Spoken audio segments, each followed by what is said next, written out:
Alléluia. Lorsqu'on parle d'accomplir ma prophétie, ça dit que le thème que nous allons développer, c'est comment entrer dans l'accomplissement de ma prophétie. Alors si tu as ton voisin à côté, il faut lui dire, il faut bien t'asseoir.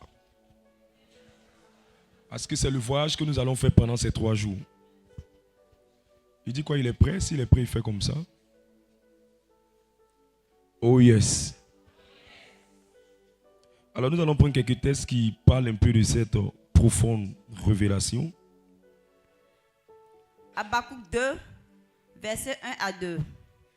J'étais à mon poste et je me tenais sur la tour. Je veillais pour voir ce que l'Éternel me dirait. Je veillais pour voir ce que l'Éternel me dirait. Et ce que je répliquerais après ma plainte. Verset 2.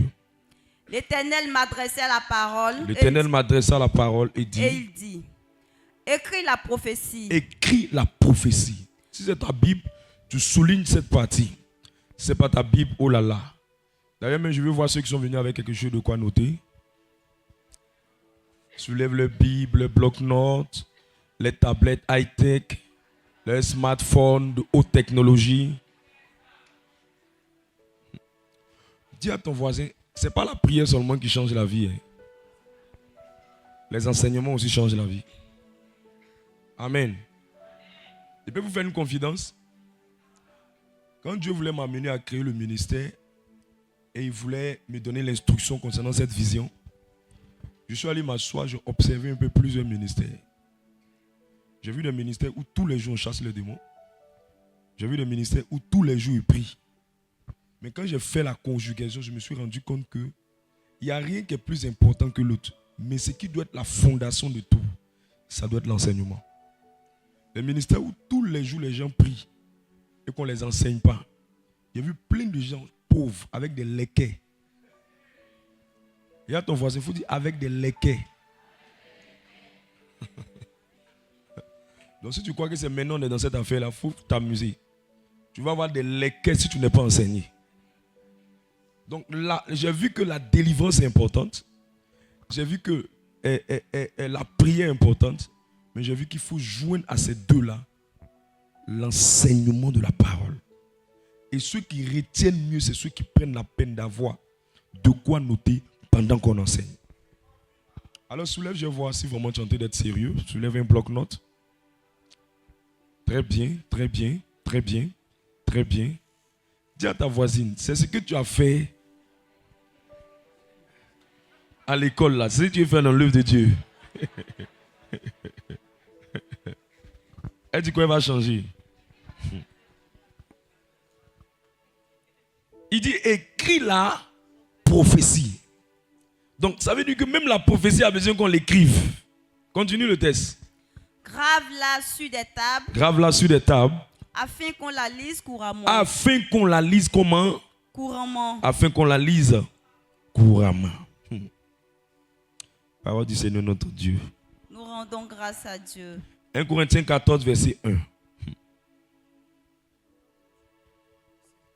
Recherchez la charité, aspirez au don spirituel, mais surtout à celui de prophétie. Si c'est ta Bible, souligne encore prophétie.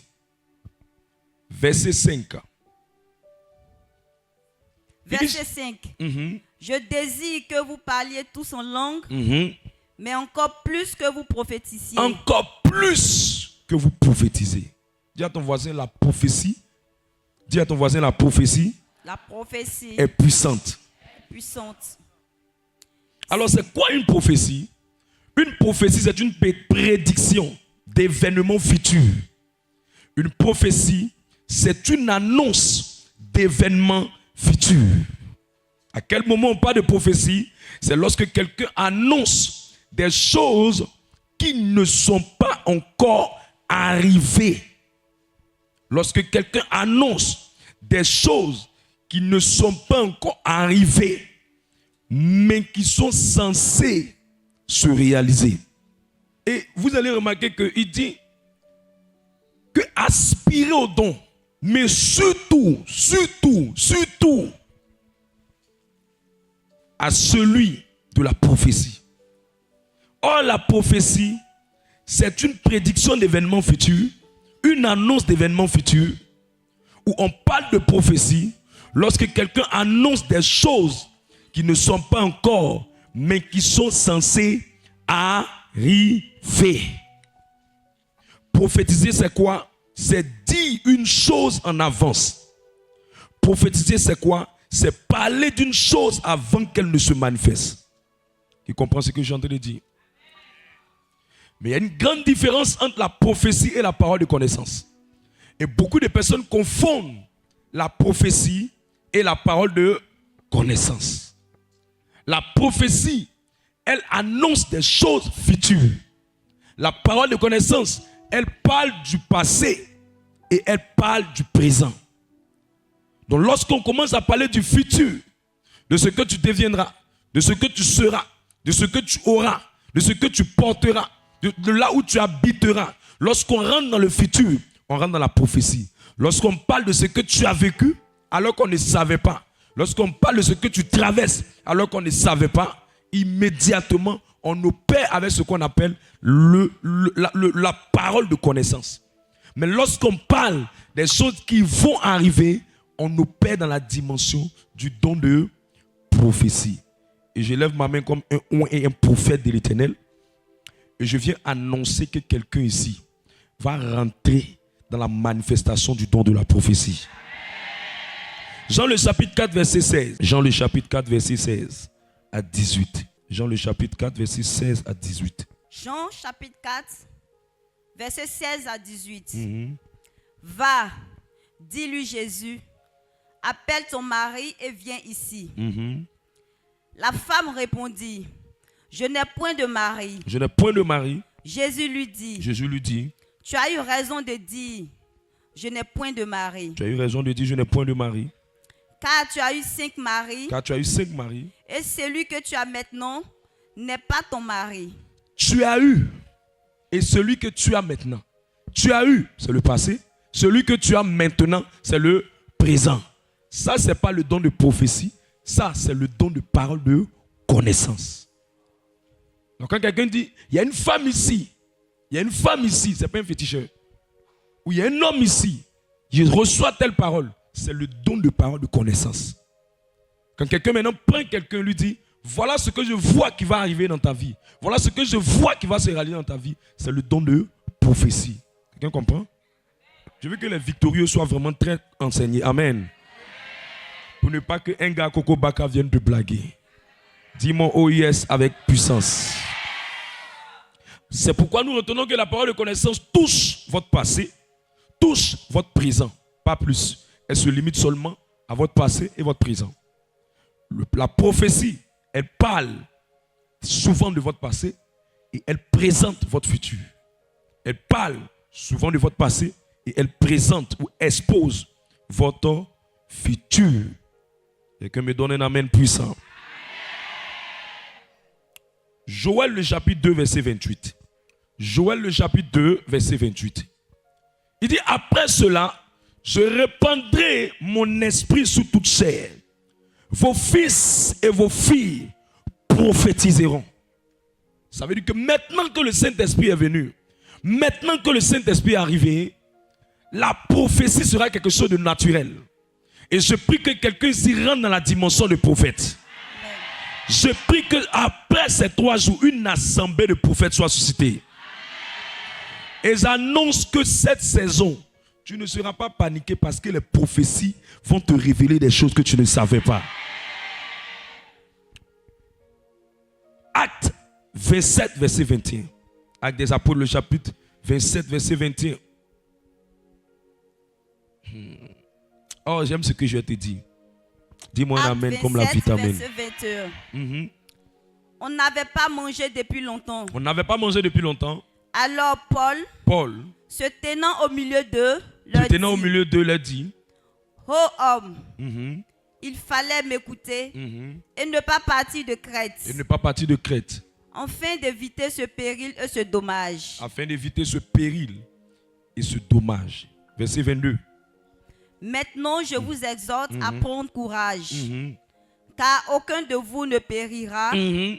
et il n'y aura de perte que celle du navire. Il est en train de leur dire, on est sur l'eau, ça chauffe, il y a une tempête, c'est grave, c'est compliqué, ça ne va pas. Mais sachez une chose, prenez courage, parce que cet événement que vous voyez là, on ne va pas mourir.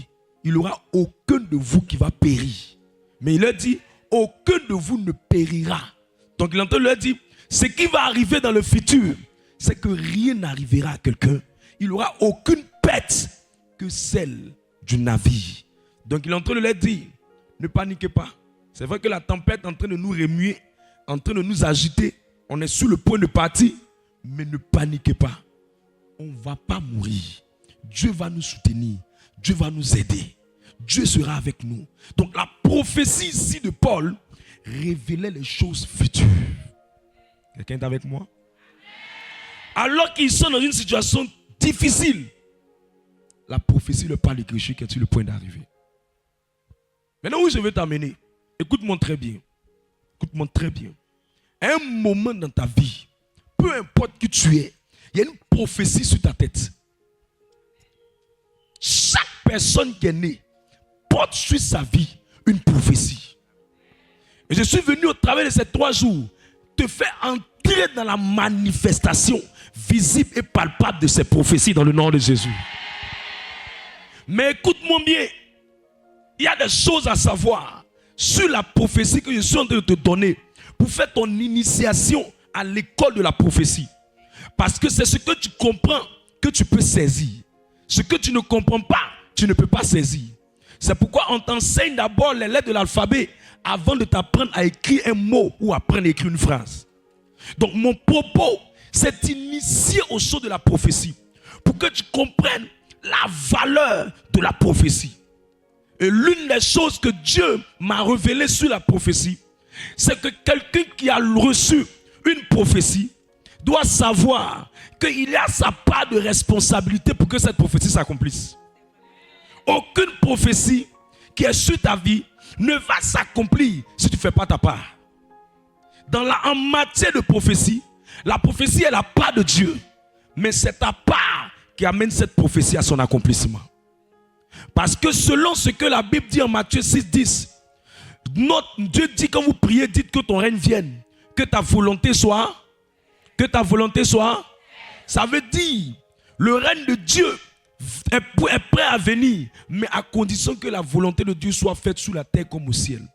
Donc la prophétie est ce que Dieu a libéré depuis le ciel, pour dire que tu seras tant, pour dire que tu auras tant, pour dire que tu vas avoir ça, pour dire que tu seras ceci. Mais pour que cette prophétie soit une réalité sur la terre, il y a des choses que toi tu dois faire pour que cela arrive. Alors dis à ton voisin, si tu ne fais pas ta part, Dieu ne peut rien faire. Il dit quoi ton voisin? Regarde, peu importe la prophétie sur une femme qui dit qu'elle va se marier, si elle ne tresse pas bien ses cheveux, elle sera célibataire.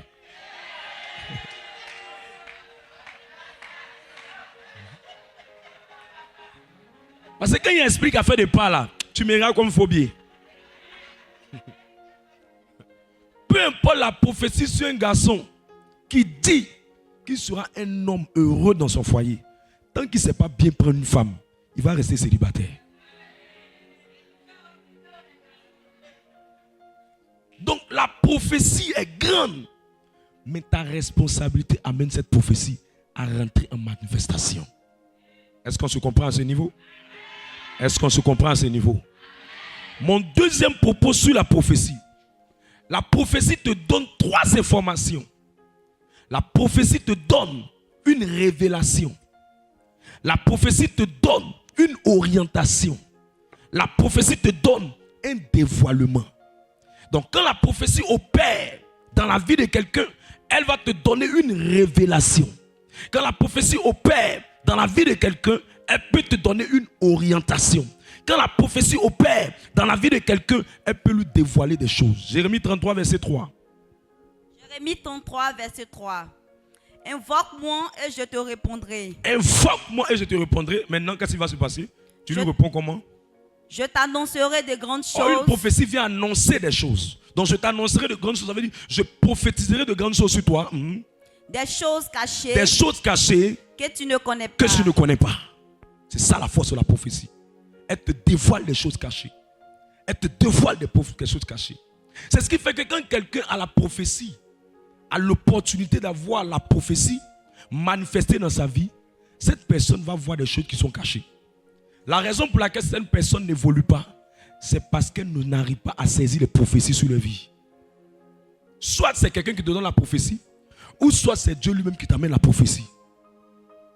Quand c'est quelqu'un que Dieu utilise pour te donner la prophétie, elle peut venir dévoiler des choses que tu ne sais pas, mais des choses qui sont cachées. Il y a des gens qui souffrent, mais souvent c'est le lieu où ils habitent qui est le problème de leur destinée. Et comme ils n'ont jamais eu au dévoilement de ce qui est caché là-bas, ils peuvent rester pendant des années en train de souffrir, alors que c'est juste une petite prophétie qui leur révélerait les choses cachées qu'ils ont manqué de prendre. Et depuis là, ils sont au même endroit attendant que Dieu agisse, alors que Dieu attend qu'il lui demande, révèle-moi les choses cachées. Je lève ma main et je déclare que nous allons sortir de cette saison avec l'accomplissement de beaucoup de prophéties. Nous allons sortir de cette saison avec l'accomplissement de beaucoup de prophéties. Est-ce que je peux ajouter? La prophétie, elle apporte aussi d'autres choses. Selon 1 Corinthiens 14, verset 3. Elle apporte d'autres choses. 1 Corinthiens 14, verset 3. 1 Corinthiens 14, verset 3. Celui qui prophétise, au contraire, parle aux hommes, les édifie, les exhorte, les console. Dieu m'a dit, mon fils Yves Roland, si tu veux régler le problème de l'assemblée que je t'ai confiée, rentre dans le ministère prophétique. Rentre dans le ministère prophétique. Tout ne peut pas se traiter uniquement avec une seule voix. Rentre dans le ministère prophétique. Et pourquoi Dieu me l'a dit? Parce que la prophétie, elle édifie, elle exhorte et elle console. Dis, homme de Dieu, comment? Très bien, assieds-toi, ma soeur.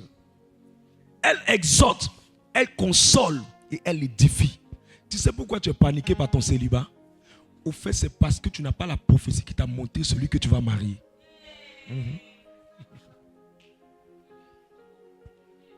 Tu sais pourquoi? Quand tu vas à l'examen, quand les résultats sortent, tu trembles. C'est parce que tu n'as pas reçu la prophétie sur ton résultat. Au fait, quand quelqu'un a la prophétie, il est édifié. Parce que l'édification fait qu'il est fortifié.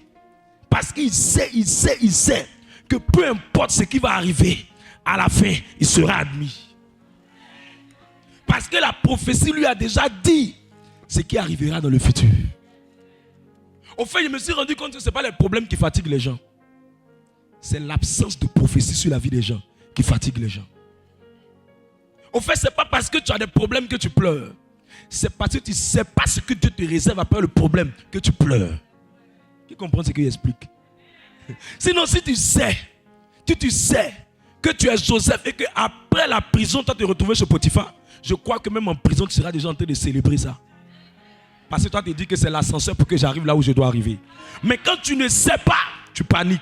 C'est pourquoi il dit la prophétie, là, elle édifie, elle exhorte et elle console. Elle console pourquoi? Parce que dans les moments difficiles, quand la prophétie vient, quelque chose te dit, hey, regarde, c'est ce que je serai. Regarde, c'est ce que Dieu fera. Non, c'est vrai, ça me fait mal. Mais quand je regarde ce que je deviendrai, quand je regarde ce que Dieu fera avec moi, tu es fortifié. Qui est fortifié souvent comme ça par une prophétie? Je prie que pendant ces 3 jours, Dieu te donne une prophétie pour te fortifier. Ce que j'ai vu avec la prophétie, c'est que la prophétie vient par les songes. La prophétie vient par les visions. La prophétie vient par les paroles d'un homme qui porte le manteau prophétique. Les prophéties viennent par les rêves. Les prophéties viennent par les songes. Les prophéties viennent par les visions. Les prophéties viennent par quelqu'un qui porte un manteau prophétique. Ou les prophéties viennent par les rêves. Donc quand quelqu'un reçoit une prophétie, il est fortifié, il est fortifié, il est fortifié. Paul dit, regarde, tout cela nous arrive, mais on ne mourra pas. On ne mourra pas. Dis à ton voisin, tu paniques parce que tu n'as pas reçu une prophétie. Tu paniques. Mais je prie pour toi que le Seigneur te console dans cette saison par une prophétie. Regarde. Si tu es une femme que tu rencontres quelqu'un, ce qui fait au fait que tu n'arrives pas à trouver le bon mari, c'est parce qu'au fait, quand tu vois un homme, tu ne vois pas la prophétie qui est sur sa vie, mais tu vois sa poche.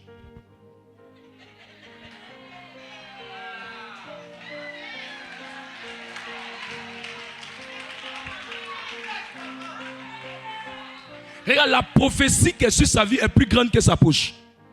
Parce que c'est la prophétie là qui est le futur. La poche, ça c'est le présent. La poche peut finir. Mais la prophétie, tôt ou tard, elle finira par s'accomplir. Et finalement, celui qui a la prophétie va regarder dans sa télévision celui qui portait la prophétie. Je veux dire à quelqu'un, tu es mal orienté parce que tu ne prends pas au sérieux la prophétie. La prophétie doit être pure. Paul dit, il y a une chose que vous devez demander à Dieu. C'est Seigneur, donne-moi la prophétie. À vrai dire, ce que Paul est en train de dire, c'est Seigneur, révèle-moi ce qui va arriver dans ma vie. Révèle-moi mon futur.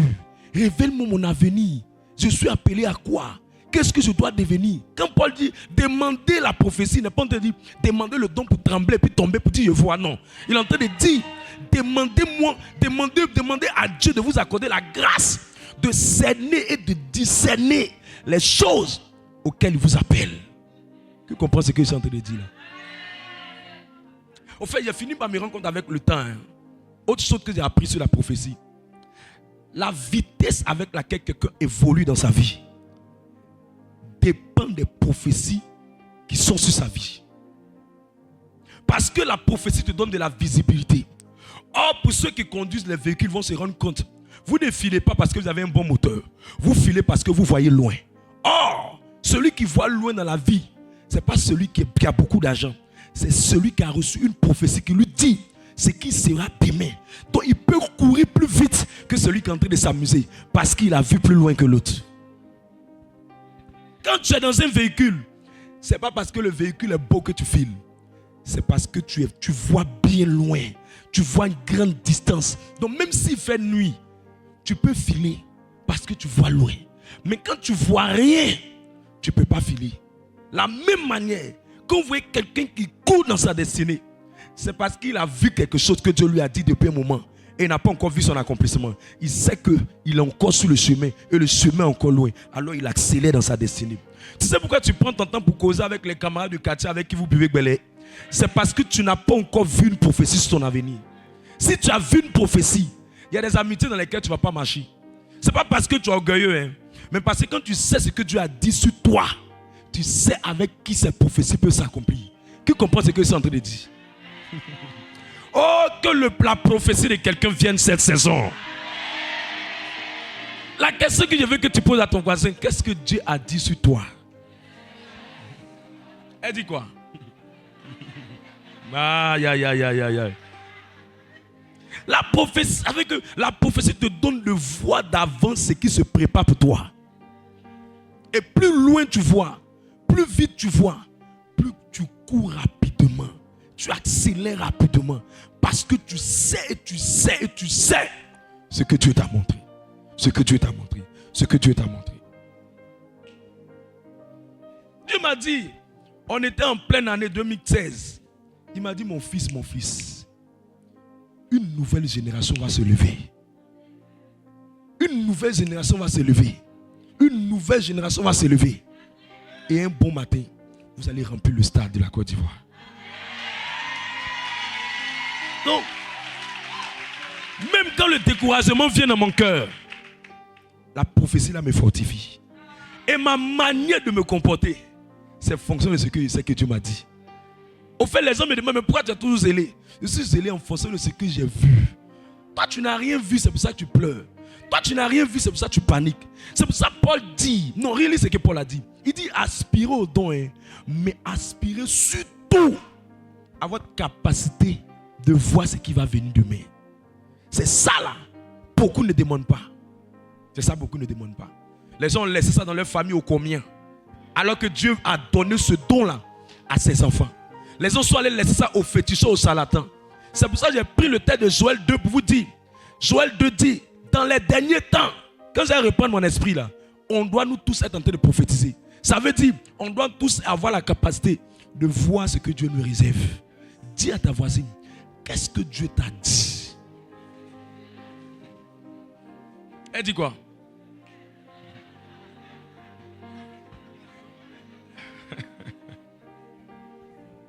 Tu sais, la raison pour laquelle tu passes les mêmes concours, tu échoues, et puis tu te mets dans tout, c'est parce que tu n'as pas une prophétie sur ce que tu as fait de concours là. Tu n'as pas une prophétie. Si tu as une prophétie, tu sauras les concours dans lesquels tu vas avoir et les concours qui vont te faire perdre le temps. Parce que tu ne te donnes pas ce que tu demandes. Tu te donnes ce qui s'aligne aux prophéties de ta destinée. Est-ce que je parle à quelqu'un?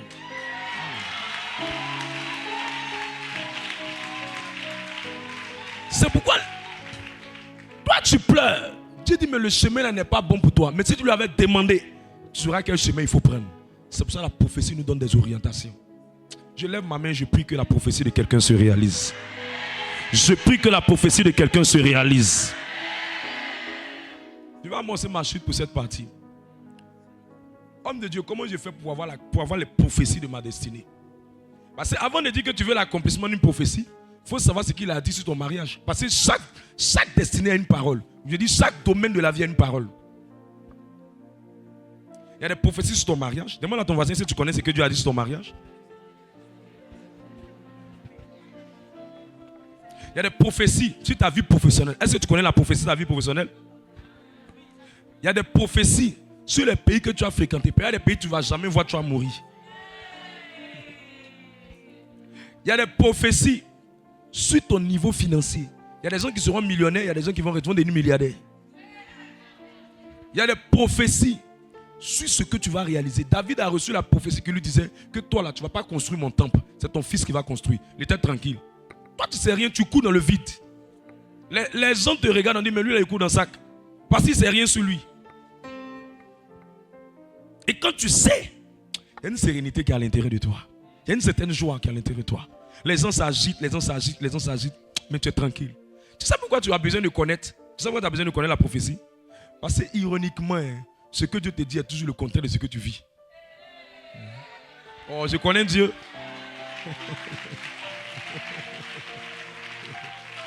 Regarde. Et puis même dans l'accomplissement des prophéties, la prophétie quand elle commence ses premières démarches, elle commence toujours par le contraire de ce que tu es.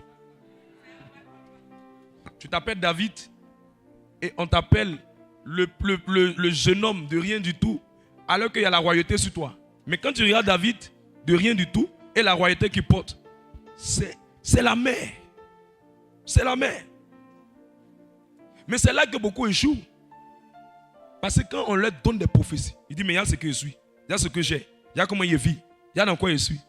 Les vraies prophéties, elles n'ont rien à voir avec ta poche. C'est loin même de ta poche. C'est loin même de ta réalité. C'est loin même de ta condition. Va demander à Esther. Elle était rien, mais sa prophétie disait qu'elle allait marier un roi. Tu es là, mais la prophétie dit que tu vas rentrer parmi les grands. Mais quand même tu te regardes, tu es un zouboubou.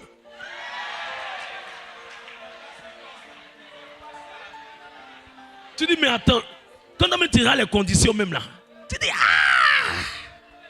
on me ment ou bien. Regarde, la prophétie de ta fécondité commence par la stérilité. Va demander à Anne, va demander à Sarah. La prophétie de ton mari commence par le célibat. Regarde, si un prophète vient te dire, toi là tu vas avoir beaucoup d'argent. Oh oh.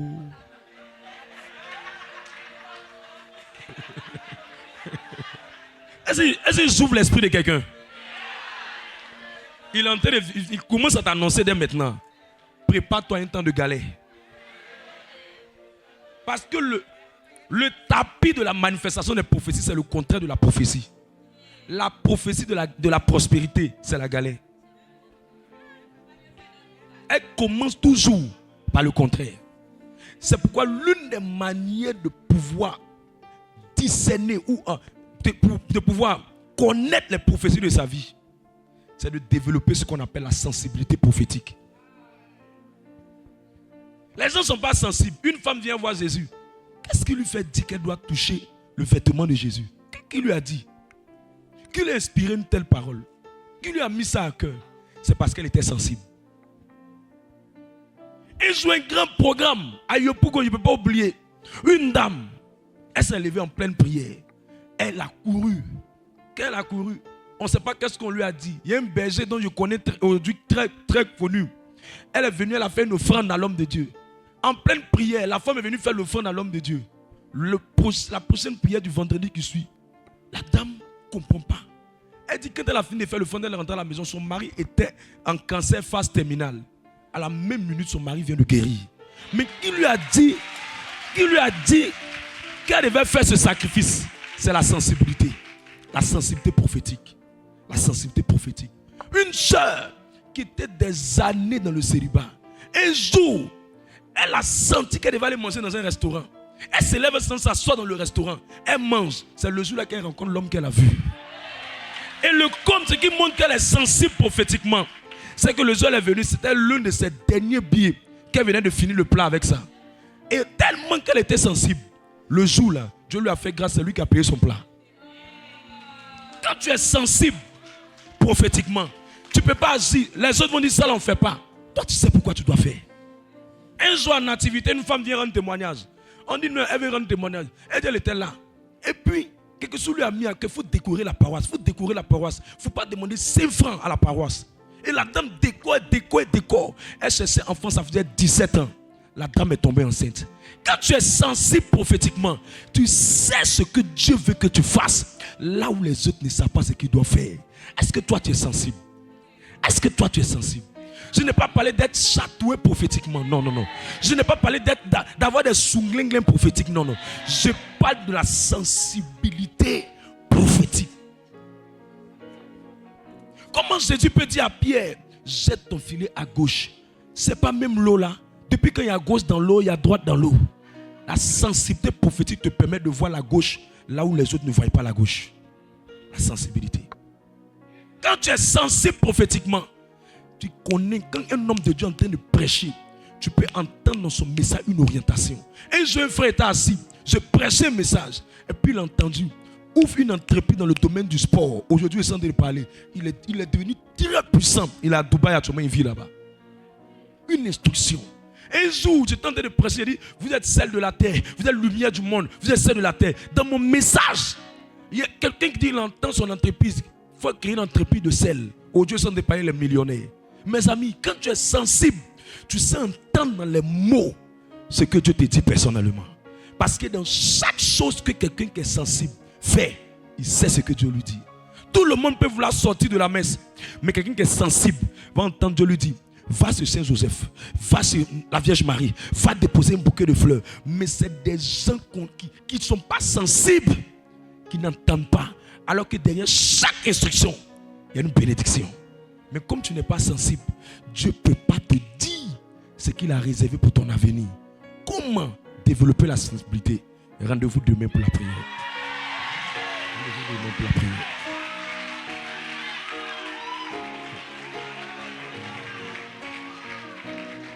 Regarde, c'est bizarrement, mais la sensibilité peut faire que même une femme, je te dis la vérité, une femme est belle en fonction des coiffures qu'elle fait. Si tu es sensible, Dieu te dira, il y a des coiffures là, ça te rend vilaine, il ne faut plus faire. Mais tu n'es pas sensible, tu n'es pas sensible. Non, tous 5 personnes, il faut dire, deviens sensible prophétiquement. Deviens sensible.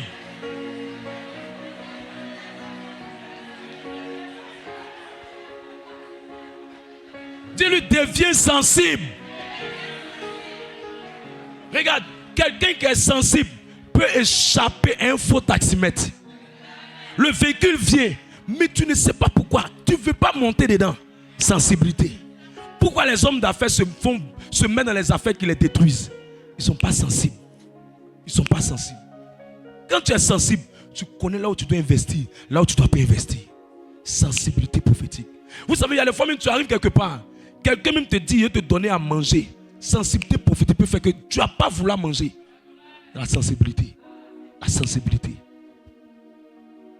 Beaucoup, Dieu voulait leur révéler les choses sur leur avenir, mais n'ont pas été sensibles prophétiquement.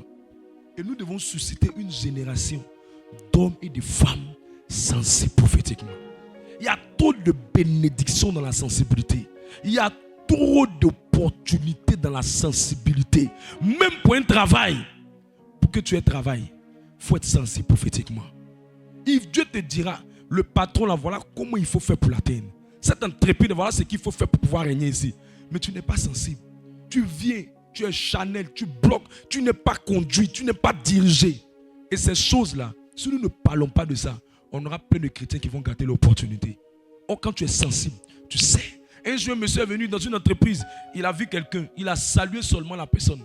Il venait de lui lancer un médicament, il venait de lui lancer un envoûtement pour paralyser la personne. Mais qu'est-ce qui a déclenché ça? C'est le manque de sensibilité. Quand tu es sensible, il y a des personnes que Dieu te dit, avant de les recevoir, prie d'abord. Il y a des gens que Dieu te dit, c'est pas grave, ta prière matin, là, ça peut les gérer. Mais il y a des gens, ils ont un niveau spirituel plus élevé. Donc Dieu veut que tu pries d'abord. Mais tu n'as pas été sensible. Tu n'as pas été conduit par l'esprit. Tu es monté dans tout. Dans toutes les invitations, tu allais manger. Te voilà, mais ils sont partis à ton mariage. La sensibilité prophétique. Qui veut devenir sensible cette saison? Alors on va prier pour ce sujet. Lève la main d'autorité, Jésus, Jésus. Par ton sang et par ton feu. Tout ce qui nous rend insensibles. Tout ce qui désactive notre sensibilité.